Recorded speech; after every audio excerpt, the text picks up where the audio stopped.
கர்த்தருடைய பரிசுத்தமான நாமத்திற்கு மகிமை உண்டாவதாக. கர்த்தர் தாமே இந்த வேலையில் ஆசீர்வாதம் நடத்தி கொடுப்பாராக. கர்த்தருக்கு ஸ்தோத்திரம். இந்த ஏசாயா புத்தகத்தில் படிக்கும்போது ஏசாயா 24ஆம் அதிகாரத்தில்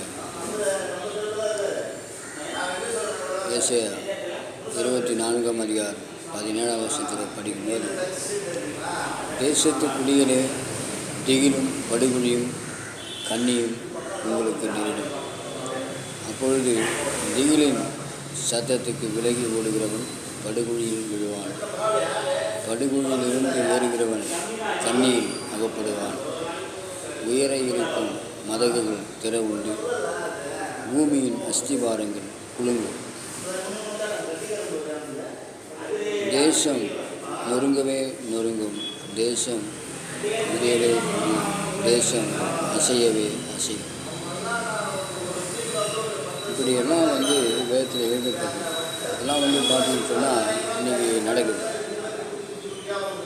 ஆகவே இந்த கடைசி நாட்களில் நாம் கர்த்தருடைய ஊழியத்தை, சுவிசேஷத்தை, கர்த்தருடைய வார்த்தையில் அநேகருக்கு சொல்லும்படியாய் நாம் பிரயாசப்படுவோம். அதுக்காக நாம் செலவு பண்ணணும். கர்த்தர் ஆசீர்வதிக்கிறாரு. எதுக்கு ஆசீர்வதிக்கிறார்? ஊழியம் செய்வதற்கு அந்த காசுங்க செலவு பண்ணணும். கர்த்தருக்கு ஸ்தோத்திரம். ஆகவே இந்த வேதத்தை எடுத்துக்கொண்டு சுற்றி திரியும். பரிசுத்த வேதாகமத்தின்னு போய் ஒரு 10-15 கிலோமீட்டர் சுற்றின்னு வருதுன்னா அது ஊழியம். சுவிசேஷத்தை ஜனங்கள் பார்க்கணும்னு சொல்லணும். அதுபோல் அந்த கடைசி நாட்களில் அருமையான தேவனுடைய ஜனங்களை, கிறிஸ்தவங்களை ஊழியம் செய்யுங்க, சுவிசேஷம். வீட்டில் இருந்தீங்கன்னு சொன்னால் கஷ்டம். ஊழியம் செய்கிறவன் வாலிபத்தில் சின்ன வயசுல வீட்டில் இருந்தீங்கன்னு சொன்னால் வயசான காலத்தில் ரொம்ப கஷ்டப்படும். ரொம்ப கஷ்டப்படும் வயசான காலம். ஆகவே வாலிபத்தில் இருக்கும்போது அக்கம் பக்கத்தில் ஒரு 4-5 கிலோமீட்டர் போகணும். போய் சுற்றி ஆண்டவர் பற்றி ஜனங்களுக்காக கர்த்தருடைய வார்த்தையை சொல்லணும். அது கடைசி நாட்களில் தான் தெரியும். கர்த்தருக்கு ஸ்தோத்திரம். இப்படிலாம் வசனம் இருக்குது. ஆகவே பைபிள் படிக்கிறது சும்மா கிடையாது. நெடுமுழங்கால் போட்டு ஜெபம் பண்ணுறது சும்மா கிடையாது. ஆலயத்துக்கு போகிறது சும்மா கிடையாது.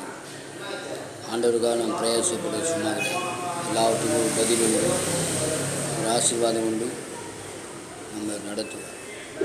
ஆகவே இந்த கடைசி நாட்களில் நாம் ஊழியம் செய்வோம், கர்த்தருக்காக கிரியை செய்வோம், ஜெபம் பண்ணோம். வீட்டில் இருந்தவங்களும் ஜெபம் பண்ணுறது மாத்திரம் இல்லை, வெளியே போய் ஆண்டவர் பற்றி வார்த்தையை சொல்லணும். ஜெபம் மாத்திரம் பண்ணியிருந்தாங்க. கொஞ்சம் 2-3 கிலோமீட்டர் போகணும், 1 கிலோமீட்டர் போகணும். வெளியே போய் ஜனங்கள் ஆண்டவர் வாசலை சொல்லணும். கர்த்தருக்கு சதா ஊழியம். பைபிள் வாசம் என்ன சொல்லுது? இயேசு கிறிஸ்து கூட இந்த சீடர்கள் எப்படியாப்பட்டவங்க? நிழல் பட்டு சுகமானாங்க. இன்றைக்கி நம்ம செய்கிற ஊழியம் அப்படியே இருக்குது. மனைவி, பிள்ளைகள், குடும்பம், வீடு, வாசல், நாளுக்கு நாள் பணம் உயர்ந்துக்கினே இருக்கணும். அதான் ஊழியம். நாளுக்கு நாள் பணம் ஜாஸ்தியாக வந்துக்கினே இருக்கணும். அதான் கர்த்தர் ஆசீர்வதிக்கிறார். அதான் கர்த்தர் கிரியை செய்கிறார். அதான் ஊழியம். இது சைத்தானுக்கு சாத்தான் செய்கிற வேலை. உனக்கு ஆசீர்வாதங்களை கொடுத்து ஊழியம் செய்யக்கூடாதபடிக்கு உன்னை சாத்தான் பண்ணுற வேலை. ஊழியம் செய்யக்கூடாது. கர்த்தருக்கு ஸ்தோத்திரம். பைபிளை படிங்க. பைபிளை படிக்காத பைபிள் வசனத்தை மறந்துட்டோம். பைபிள் வசனம் இருக்கிற வசன வார்த்தைகள்லாம் மறந்து இன்றைக்கி படிச்சிருக்கோம்.